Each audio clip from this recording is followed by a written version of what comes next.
जय भीम दोस्तों। कैसे हैं आप सब? उम्मीद है अच्छे होंगे।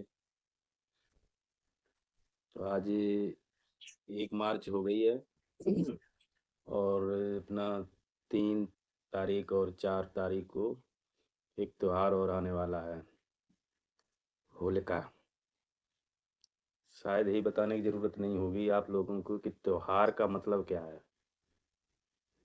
और ये कितना सच कितना झूठ है। सच तो है ही नहीं, सब काल्पनिक है।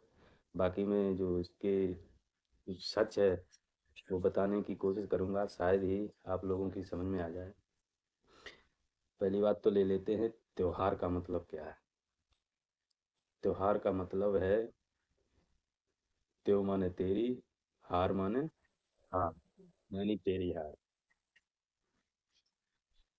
जो पाखंडियों ने हमारे यहाँ कब्जा करके हमारे भारत में यूरेशियाई आए थे, उस टाइम हमारे पूर्वज राजा हुआ करते थे, जैसे कि हिरण्यकश्यप। तो ये बहुत अच्छे राजा थे और उस टाइम ये आक्रांता आए हुए थे यूरेशिया से। तो ये उपद्रव करते थे, लूट मार करते थे। तो राजा हिरण्यकश्यप को ये अच्छा नहीं लगा, तो इनको सजा देने लगा और इनको कारावास में डालने लगा। तो इनमें एक सबसे बड़ा मानी मानिए सरदार होता था, बदमाशों में एक सरदार होता है ना, ऐसे ही एक सरदार इनमें था, विष्णु, जिसको आप सब कथा पुराणों में लिखा हुआ है विष्णु भगवान कहते हैं। वो एक इनका सरदार होता था। जब इसने देखा कि हाँ, हम लोगों को ये राजा लोग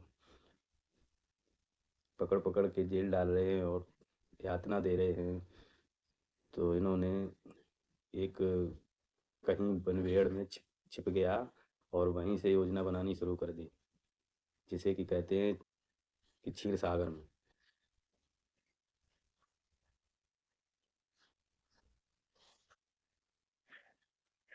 क्षीर सागर में, क्षीर सागर का शायद आपको मतलब पता होगा, यानी दूध का सागर। ऐसा कहीं आपने सुना है कि कहीं दूध का सागर है? अगर दूध का सागर होते तो भारत में इतने गरीब देश विदेशों में भी बहुत से लोग कुपोषण से भूखों मर जाते हैं, और क्षीर सागर होते हुए यानी दूध का सागर होते हुए भी लोग भूखों मर मर रहे थे। तो ये कहाँ तक सही कहाँ तक झूठ है, ये आप खुद समझ सकते हैं, अपना दिमाग खुद लगा सकते हो। तो इन्होंने वहाँ क्षीर सागर मान लो चाहे एक जंगल मान लो, वहाँ छुप के षड्यंत्र रचने लगे। तो इन्होंने अपने 2-4 लोगों को हिरण्यकश्यप के बेटे प्रहलाद के पीछे लगा दिए और उसको बहकाना शुरू कर दिया, उसको दारू पिलाना और नशा कराना, गांजा पिलाना, मतलब उसे पूरा नशेड़ी बना दिया। और वो बुराई करने लगे राजा के सामने, तो उनका असर उस पर भी आ गया, तो वो भी विद्रोह करने लगा अपने बाप से। तो कई दिन तो राजा साहब ने समझाया उसे कि बेटा देख ले, समझ ले, और ये अच्छा नहीं कर रहा है। तो जब वो नहीं माना तो उनको अपने बेटे को प्रहलाद को घर से निकलने की कह दिया, तो ये और छूट हो गई और उनके साथ मिलने बैठने लगा, दारू पीने लगा, बहुत सारे घमंडे चोरी चपारी करने लगा, जिसको महान बताया गया। तो एक दिन राजा ने उसे कैद भी करवा लिया था। तो और जो होलिका थी, जब ये कैद करवा के बाद ये छूट गया, फिर निकाल दिया इसे, तो वहीं पहुंच गया। तो होलिका जो हिरण्यकश्यप की बहन थी, ये प्रहलाद की बुआ लगती थी। तो जो वो बहुत प्यार करती थी प्रहलाद से। तो उनका एक लौता बेटा था हिरण्यकश्यप का, तो वो अपने भतीजे को बहुत प्यार करती थी और सोचती थी वो बच्चा आज नहीं तो कल सुधर जाएगा। तो ये छुप के जाके वहाँ मिलती थी, जंगल में जाके उसको खाना पीना देती जाके। एक दिन हुआ क्या, इन मनवादियों ने उसको कहीं छुपा दिया और भूमिका ढूंढने गई। तो बोला कि वो इधर गया उधर गया उधर गया, तो वो ढूंढते ढूंढते जब अंदर बहुत ज़्यादा जंगल में पहुंच गई, वहीं सब मनवादियों ने मिलके उनके साथ बलात्कार किया, बलात्कार करके उनको वहीं जला दिया और उसी टाइम से इन्होंने ढिंढोरा पीट दिया कि प्रहलाद को जलाने के लिए आई थी, लेकिन प्रहलाद नहीं जले, होलिका खुद जल गई और उसी दिन से ये हमारे समाज को इन्होंने एक त्योहार थोप दिया, यानी कि तेरी हार। उसी दिन से मोहर लगा दी इन्होंने कि आज से तुम्हारी ये हार का त्योहार मनाओ। तो हम लोग मनाते आते हैं, हमने भी मनाया, लेकिन जैसे ही मेरे दिमाग में ये बात दौड़ी और पढ़ी लिखी थोड़ी बहुत समझ में आई, कुछ हमने अपना भी दिमाग लगाया कि ये कहाँ तक सच कहाँ तक झूठ।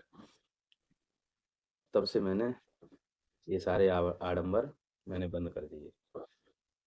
हालांकि मेरा पर्व मनाने का कुछ अलग तरीका है,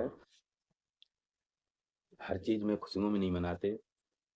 और ये जो हमारा होलिका दहन है ना, होली जिसे होली कहते हैं, ये हमारे लिए एक दुख भरा दिन है, एक काला दिवस कह सकते हैं इसको।